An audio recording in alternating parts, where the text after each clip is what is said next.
Olá, seja muito bem-vindo aí à nossa aula de resolução de exercícios da nossa lista de número 6. Então vamos começar? Olha só, com relação à primeira questão e também à segunda, tá? Nós vamos levar em consideração que o ponto material e também todos os pontos aí do problema, tá? Por exemplo, essa questão aí da placa, estão em repouso e vão permanecer em repouso, tá certo? Força resultante igual a zero, ok? Então vamos lá? Vamos para a leitura aí dessa primeira questão. Para orientar os motoristas, o dono de um estacionamento mantém uma placa informativa que está suspensa por 3 fios, como mostra a figura. Ela encontra-se em equilíbrio e o seu peso é de 200 newtons. Qual a intensidade da força nos fios AB e AC? Está aí a figura que foi colocada no enunciado. Pause o vídeo, anote o enunciado no seu caderno, caso você não o tenha, e tente resolver esse exercício. Bom, espero que você tenha anotado o enunciado, então vamos lá, vamos para a resolução. Como eu havia comentado, então nós vamos levar em consideração que todos os pontos aqui, olha, desse nosso problema, dessa placa, desses cabos, desses fios aqui, estão em repouso e vão permanecer em repouso, ou seja, a força resultante igual a zero. Tá certo? Bom, em especial, eu posso estudar o equilíbrio do ponto A. Esse vai ser o nosso ponto material. Por exemplo, nós temos aí, por meio da tração, que nós temos aqui do cabo que liga esse peso da placa até o ponto A, diretamente eu posso dizer que eu tenho peso atuando no ponto A, ok? Além do peso, eu tenho a tração aqui, olha, desse cabo, dessa corda, como queira, né? Que liga os pontos AB, então estou chamando aqui de tração AB e também o ponto AC, tá certo? Aqui nessa outra parede, ok? Bom, olha só, a força resultante no ponto A tem que ser igual a zero, assim ele vai permanecer em equilíbrio indefinidamente, tá certo? No equilíbrio estático, por exemplo, com relação à parede, tá? Vamos levar isso aqui em consideração, tá certo? Bom, para estudar o equilíbrio aqui do ponto A, como eu tenho as forças aqui, por exemplo, eu tenho até essa tração aqui, olha, que forma um ângulo de 30 graus com a direção horizontal, eu vou pensar nas direções x e y, tá certo? Representado aqui do lado, ok? Então, olha, pensando no eixo x, olha, na direção horizontal, a força resultante na direção horizontal tem que ser igual a zero. Eu já tenho aqui a tração TAC, não é isso? Então, o que eu vou fazer? Eu vou pegar a tração AB e projetar, olha, na direção do eixo x, na direção horizontal, tá certo? E essa tração aqui projetada na direção horizontal vai equilibrar com a tração AC, tá? Então, na direção do eixo x, olha, eu tenho TAB, cosseno de 30, igual a TAC, tá certo? E no eixo y, a mesma coisa, olha, eu tenho aqui o peso e eu vou pegar a tração AB e projetar na direção vertical, e para isso eu vou utilizar o seno de 30 graus. Então, no eixo y, a projeção do TAB para cima, vai ser projetado para cima, tá certo? Vai equilibrar com o peso para baixo, ok? Então, tá aí, olha. Bom, para você resolver essa equação aqui, né, esse sistema, na verdade, bem simples, tá? Se você, por exemplo, pegar essa equação aqui no que se refere ao eixo y e dividir pela equação que se refere ao eixo x, olha só, eu nem vou precisar aqui, olha, me preocupar com a tração AB, porque eu tenho seno de 30 sobre cosseno de 30 igual a tangente de 30. Aqui você vai simplificar, tá certo? E a tangente de 30 você já sabe, né? Raiz de 3 sobre 3, isso aqui vai ser igual ao peso sobre o TAC. Tá? Lembrando, peguei a equação aqui de baixo e dividi pela equação de cima. Tá certo? Está aqui. Bom, então substituindo aí, olha, a tangente de 30 graus, raiz de 3 sobre 3, eu vou encontrar então que a TAC, né, a tração aqui que liga o ponto A até o ponto C, tem o valor de 200 raiz de 3 newtons, ok? Já para encontrar o TAB, eu posso voltar muito bem aqui, olha, nessa primeira equação, já que eu tenho o TAC, e eu tenho o cosseno de 30 valendo raiz de 3 sobre 2, só substituindo aqui, então, eu vou encontrar 400 newtons. Poderia até usar a equação de baixo, tá certo? Mas eu já usei a de cima aqui sem problema nenhum, tá? Bom, eu poderia até resolver esse problema aqui usando aqui o método ponta a ponta, ligando os vetores, já sabe, né? Por exemplo, a partir da extremidade do TAB eu desenharia o peso, a partir da extremidade do peso eu ia desenhar o TAC, aí eu ia formar um triângulo fechado aqui, né? Um triângulo retângulo, claro, uma figura fechada, pois a força resultante é igual a zero e ia usar as mesmas relações trigonométricas, tá certo? Não tem tanta diferença de utilizar o método ponta a ponta ou esse método aqui de decompor os vetores, ok? Vamos para a questão de número 2. Também, olha, vamos lembrar aqui que para manter aí o equilíbrio do nosso ponto material, a força resultante tem que ser igual a zero, ok? Então vamos lá. No sistema em equilíbrio esquematizado, o fio BC deve permanecer na horizontal. Os fios e a polia são ideais e a massa do corpo 1 vale 5 kg e a gravidade local 10 metros por segundo ao quadrado.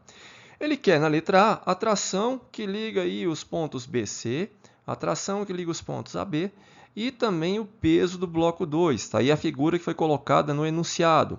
Pause o vídeo, anote esse enunciado aí no seu caderno, caso você não tenha, e tente resolver esse exercício. Bom, espero que você tenha pausado o vídeo, anotado o enunciado aí no seu caderno. Então vamos para a solução.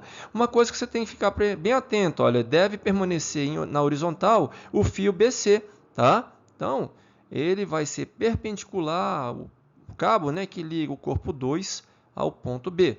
Tá? Vai permanecer assim. O que significa, então, que o peso de 2 vai estar exatamente na vertical. Então, nós vamos formar de novo aquele triângulo retângulo. Mas eu também não vou resolver utilizando o método ponta a ponta, não. Tá? Vamos também utilizar aqui a decomposição dos vetores. Então, vamos lá no ponto B estudar o equilíbrio do ponto B, porque se o ponto B estiver em equilíbrio, todos os demais estarão em equilíbrio. Tá certo? Então, nós temos aí, de novo, o peso do corpo 2 atuando aí no ponto B.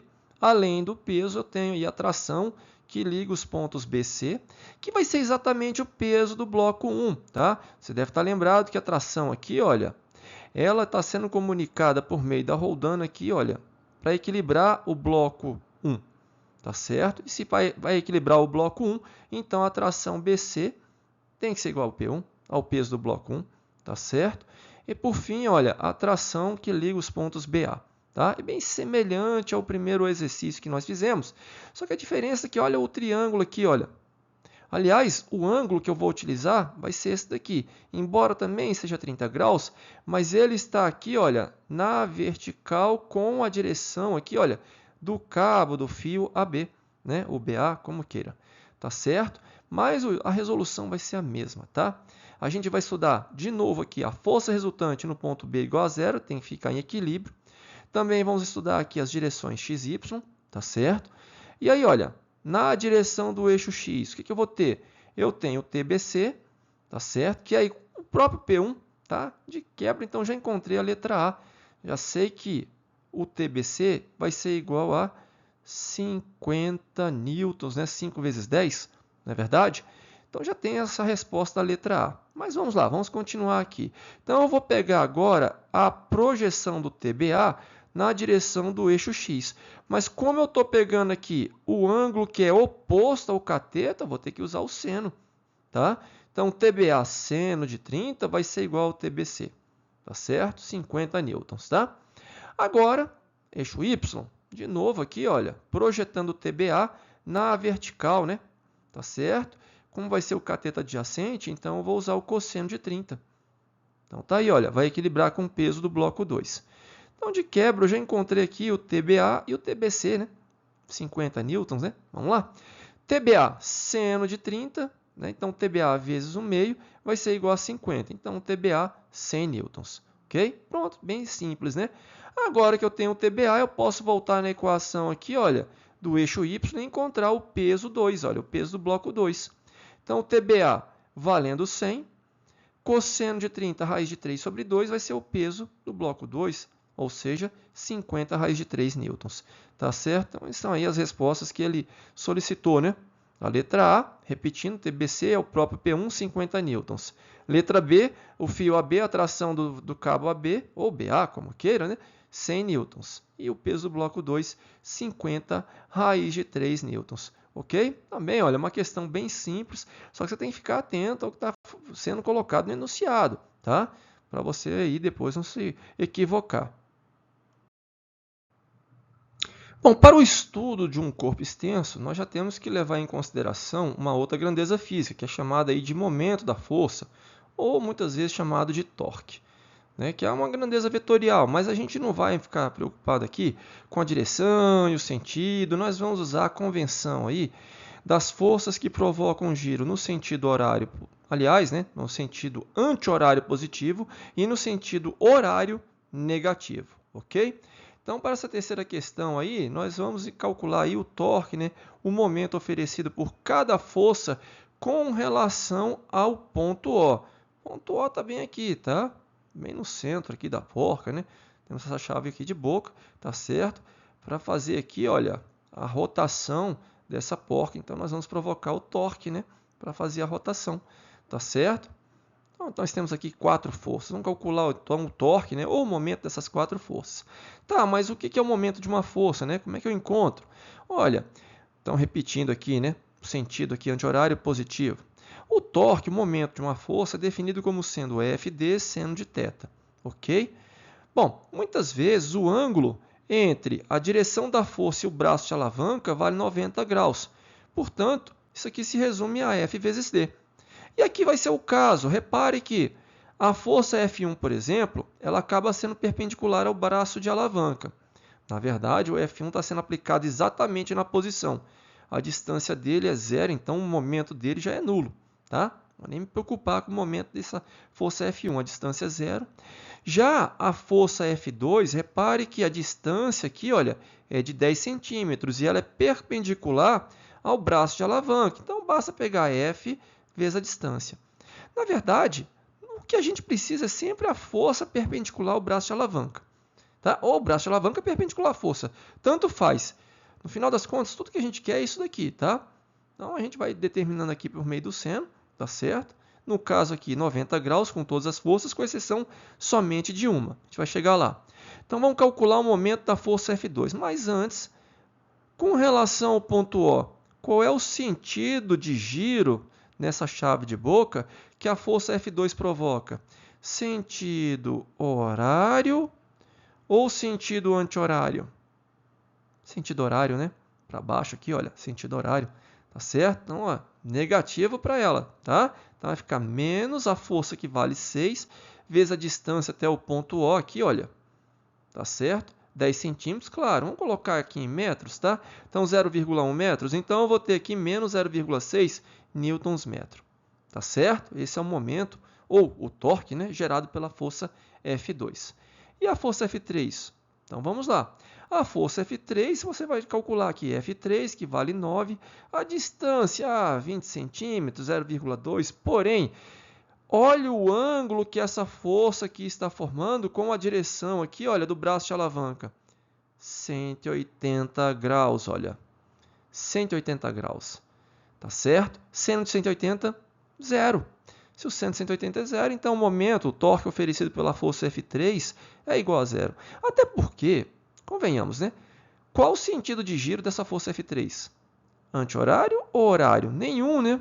Ela não faz girar para nenhum sentido. Então, olha, o torque seria zero mesmo. Tá? Ela está atuando exatamente aqui em cima da linha de ação, aqui, olha. Ou, se você preferir, exatamente em cima do braço de alavanca aqui, olha. Tá certo? Em cima do ponto, olha. É parecido com a força F1, só que ela está atuando aqui nesse ponto, mas não tem diferença, tá? Você pode até pensar, mas tem distância, tudo bem, mas olha o ângulo, 180 graus. Então, o torque oferecido pela força F3, zero, tá? E a força F4? Bom, a força F4 provoca um giro no sentido anti-horário, então positivo para ele. Vai ficar mais 8 para enfatizar, tá? Vezes a distância, 0,2 metros, não é isso? 20 centímetros. Então, 1,6 newtons metro. Tá certo? Então, é essencial aí estudar o torque, né? Saber operar bem com torque, com momento, para estudar o equilíbrio de um corpo extenso, tá? Bom, ainda complementando a questão aí do equilíbrio, né? Para estudar o equilíbrio aí de um corpo extenso, nós temos a questão das 3 forças, que elas devem ser coplanares, e também das duas uma. Ou elas concorrem para um único ponto, ou elas são paralelas. tá certo? Bom, então nós estudamos o equilíbrio aí de um corpo extenso, né? A situação dele ter aí um movimento de translação acelerado ou a rotação, ok? E além disso, falamos do centro de gravidade. Olha, centro de gravidade e centro de massa até se confundem na situação de um campo gravitacional uniforme. Tá? Na proximidade da superfície da Terra isso acontece, tá certo? Então, esses dois pontos até se confundem. Tá? Mas você pode imaginar aí o centro de gravidade como sendo aí o ponto de atuação do peso de um corpo, tá certo? Bom, vamos estudar aqui os equilíbrios. O que é um equilíbrio estável? Bom, estável, você vai pensar o seguinte, a questão é de que ele não deve sair do equilíbrio, vamos pensar assim. Então, já está em equilíbrio, a tendência dele é permanecer nesse equilíbrio, tá? Ou seja, ocorre quando o corpo, ao ser ligeiramente afastado da posição de equilíbrio, ele tende a voltar para essa posição original. E olha, aqui nós temos um exemplo, né? Tira essa bolinha dessa posição aqui, coloca ela um pouquinho para a direita ou para a esquerda. A tendência dela é retornar para a posição original. Tá certo? Já um equilíbrio instável, isso não acontece. Uma vez que ela sai dessa posição de equilíbrio, ela não vai voltar para a sua posição original. Então, olha, ocorre quando o corpo, ao ser ligeiramente afastado da posição de equilíbrio, ele vai tender a se afastar ainda mais, que é o caso aqui dessa bolinha, tá? Em cima dessa cunha aqui, olha, você pode imaginar aqui um recipiente, tá? Na forma aqui de uma semicircunferência ou de semicírculo, pronto. Na verdade, uma semisfera, né? É metade de uma esfera. Então, se você tirar ele um pouquinho para a direita ou para a esquerda, a tendência dele é se afastar ainda mais, tá certo? E por último, o equilíbrio indiferente, ele vai ficar indiferente. Se você tirar ele da posição, ele continua na posição. Ele vai continuar em equilíbrio. A verdade é essa. Então, ele ocorre quando o corpo, ao ser ligeiramente afastado da posição de equilíbrio, tende a permanecer em equilíbrio na nova posição em que foi abandonado. Tá? Tem uma bolinha aqui no plano, perfeitamente na horizontal, tirou ele da posição de equilíbrio, colocou um pouquinho para a direita, ali ele vai ficar. Se voltar, fica também. Se levar para a esquerda, vai ficar na esquerda em equilíbrio e assim por diante. Tá certo? O que acontece é que um corpo ele sempre tende a procurar o menor nível de energia potencial. E nesse caso aqui estamos falando de energia potencial gravitacional, né? Sempre vai procurar o menor nível de energia potencial gravitacional. Por isso que ao tirar essa bolinha aqui, ou para a direita ou para a esquerda, ela volta para a sua posição original, porque aqui é onde ela encontra o menor nível de energia potencial gravitacional. Já nesse caso aqui, olha, você pode imaginar, aqui é o chão, por exemplo. Se você tirar para a direita ou para a esquerda, ela vai cair mesmo, porque a tendência dela é procurar o menor nível de energia potencial gravitacional. Já que isso não acontece, o nível é sempre o mesmo, então ela já está no menor nível de energia potencial gravitacional. Aí a gente chamar, né, de equilíbrio indiferente. Ok? Bom, agora vamos para o conceito aí de pressão. Então nós temos aí, olha, um paralelepípedo de 6 kg, que tem 3 metros de comprimento, 0,4 metros de largura e 0,5 metros de altura. Sendo G igual a 10 metros por segundo ao quadrado, determine as pressões que esse paralelepípedo pode exercer quando apoiado sobre uma superfície horizontal. Está aí a figura que foi colocada no enunciado. Pause o vídeo, anote esse enunciado aí no seu caderno e tente resolver esse exercício. Bom, espero que você tenha resolvido o exercício aí, anotado, enunciado no seu caderno. Então vamos lá, vamos para a solução. Pegar aí novamente o nosso paralelepípedo. Ele tem aí 3 metros de comprimento, 0,5 metros de largura. E, aliás, né, eu coloquei aqui invertido, mas sem problema, tá? 0,5 metros aqui, olha, de largura, 0,4 metros de altura. Isso não vai fazer a menor diferença, tá certo? Então vamos lá. Nessa situação em que ele se encontra, a superfície que está em contato, aqui, imagine que aqui você tem o solo, tá? Nessa região aqui, tá certo? É exatamente essa área que você está vendo aqui em cima, tá? 3 por 0,5. A área, então, vale 1,5 metros quadrados, tá? Então, na hora de calcular aqui a pressão, você tem o peso dele, que é 6 kg na gravidade de 10, então 60 newtons, dividido pela área de 1,5 metros quadrados, então você vai ter aqui uma pressão de 40 newtons por metro quadrado, tá? Mas se você colocar ele em outra posição, por exemplo, essa, agora a área de apoio é menor, olha, é 0,5 por 0,4, olha. O peso é o mesmo, mas se a área é menor, o que você acha que vai acontecer com a pressão? vai aumentar. Então tá aí, olha, 60 newtons, o peso é o mesmo, só que a área agora é 0,2 metros quadrados. Então eu vou ter aqui 300 newtons por metro quadrado. A pressão exercida por esse paralelepípedo, na vertical, vamos pensar assim, né? Então vamos lá. Agora uma outra situação. Bom, agora eu tenho uma área de apoio 3 por 0,4. Tá certo? Agora você vai ter uma pressão diferente. O que vocês acham? Vai ser maior ou menor do que 300? Ou menor do que 40? Ou maior que 40? Vai ficar aqui, ó, entre os dois.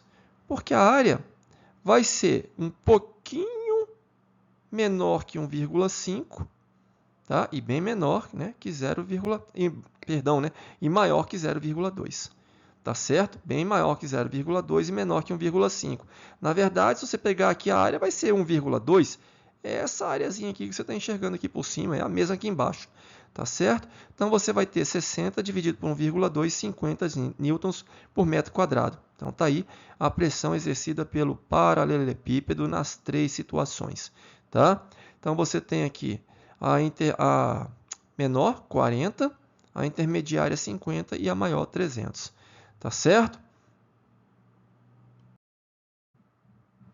Bom, vamos lá para o nosso último exercício dessa primeira parte. Nós temos aí um cubo de aresta igual a 9 centímetros, que é homogêneo, exceto na sua parte central, onde existe uma região oca na forma de um cilindro de altura igual a 6 centímetros. A área da base desse cilindro, 10 centímetros quadrados. Ele deu aí a massa desse cubo, 2.187 gramas. Tá certo? Desse cubo, na verdade, não é cilindro, né? É do cubo. E ele quer saber qual é a densidade do cubo e qual é a massa específica da substância que o constitui. Então, está aí a figura que foi colocada no enunciado. Pausa o vídeo, anote esse enunciado aí no seu caderno e tente resolver esse exercício. Bom, espero que você tenha anotado o enunciado aí no seu caderno e tentado resolver esse exercício, também bem simples. Vamos lá, vamos para a resolução. Calcular a densidade, pouco importa se esse cubo tem uma parte oca ou não. Eu vou pegar a massa dele e dividir pelo volume que ele ocupa no espaço. Pronto, simples assim, tá? A massa, 2.187 gramas. E qual é o volume de um cubo? Vai ser a aresta elevada ao cubo, 9 vezes 9 vezes 9. Então, eu vou encontrar aí, olha, a densidade desse cubo valendo 3 gramas por centímetros cúbicos. Tudo bem, não é sistema internacional, tá? Ele não fez nenhuma exigência. Eu vou deixar aqui, olha, a densidade em gramas por centímetros cúbicos, tá? Depois, para converter, é fácil. Você pode pensar aqui em converter a massa para quilogramas, também converter antes de elevar o cubo a aresta para metros, aí sim, você faz os cálculos, tá? Agora, a massa específica. Calcular a massa específica, que é bem parecida à relação, também vai ser a massa pelo volume. Porém, para falar de massa específica, da substância que compõe esse cubo, eu tenho que pegar o volume onde eu tenho material. Onde eu não tenho, eu tenho que descartar. Ou seja, eu vou pegar o volume total do cubo, 9 ao cubo, certo? Menos o volume da parte oca, o volume do cilindro, tá certo? Que vai ficar 6 vezes 10, né? Base, né? A área da base vezes a altura, tá certo? De um cilindro, tá? Eu vou encontrar, então, um volume valendo 669 centímetros cúbicos. Ou seja, volume onde eu tenho somente a parte aqui do material, tá? E para calcular, então, a massa específica, eu vou pegar, então, a massa total, tudo bem? 2.187, essa é a massa total, ok? Dividido pelo volume do material, onde se encontra o material, tá certo? Eu vou encontrar o valor aproximado de 3,27 gramas por centímetros cúbicos, tá certo? Se esse cubo aqui fosse totalmente maciço, totalmente preenchido, não tivesse nada oco, densidade e a massa específica iam se confundir, tá? Mas como ele tem uma parte oca, eu tenho a massa específica, um valor diferente, claro, porque eu estou calculando a massa específica do material, da substância que constitui esse cubo, ok? Bom, terminamos por aqui. Te vejo aí na próxima aula. Até lá!